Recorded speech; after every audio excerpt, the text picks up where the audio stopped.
ಕಳ್ತಾರೆ. ನೀವು ಹೋಗಿ ನಿಮ್ಮ ಅಹವಾಲನ್ನು ಕೊಡ್ಬೋದು, ಕೊಡಲಿಕ್ಕೆ ಅವಕಾಶ ಮಾಡಿಸ್ಕೊಡ್ತೀವಿ. ಒಂದೇ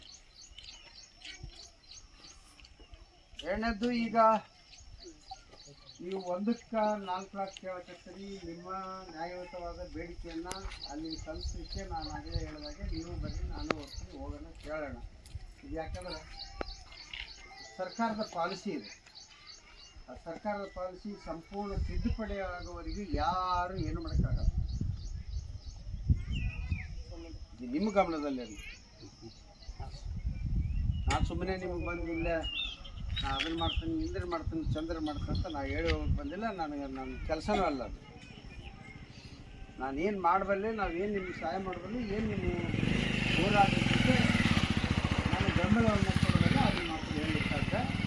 ಆದ್ದರಿಂದ ನಾನು ಕೂಡ ನಿಮ್ಮ ಜೊತೆಯಲ್ಲಿ ಹೋರಾಟದಲ್ಲಿ ಭಾಗವಹಿಸಲಿಕ್ಕೆ ನಾನು ತಯಾರು.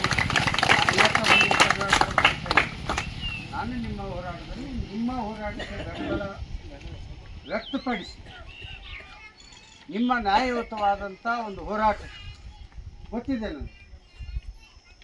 ಈ ಶೆಡ್ನಲ್ಲಿರ್ತಕ್ಕಂಥ ಪರಿಸ್ಥಿತಿ, ಬಿಸಿಲಿನಲ್ಲಿ ಸುಟ್ಟು ಹೋಗಿದ್ದೀವಿ, ಮಳೆಯಲ್ಲಿ ನೆಂದು ಹೋಗಿದ್ದೀವಿ, ಚಳಿಯಲ್ಲಿ ನಡಗೋಗಿದ್ದೀವಿ ಅಂತೇಳಿ ಆಗಲೇ ವಿಷಯ ಪ್ರಸ್ತಾವನೆ ಮಾಡಿರ್ತಕ್ಕಂಥ ಸಂದರ್ಭದಲ್ಲಿ ಹೇಳಿದರೆ ಅದೆಲ್ಲ ಕೂಡ ನನಗೆ ಗೊತ್ತಿರ್ತಕ್ಕಂಥದ್ದು.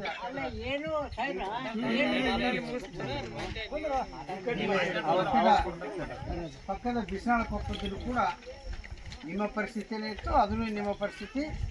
ಈಗಾಗಲೇ ಅವರು ಹಕ್ಕುಪತ್ರ ಕೊಟ್ಟು ಈಗ ಆಲ್ರೆಡಿ ಅವರು ಹೋಗಿದ್ದಾರೆ. ಏನೋ ಶೆಡ್ ಹಾಕ್ಕೊಂಡಿದ್ದಾರೋ ಅಥವಾ ಏನು ಮನೆ ಕಟ್ಕೊಂಡಿದ್ದಾರೋ ಅಂತ ಈಗ ಅವರು ಒಂದು ಸರಿಯಾಗಿ ಮಾಡಿಕೊಂಡು ಆ ಜಾಗ ಖಾಲಿ, ಅದೇ ಆ ಜಾಗ ಖಾಲಿ ಮಾಡಿದ್ರೆ ನೀವು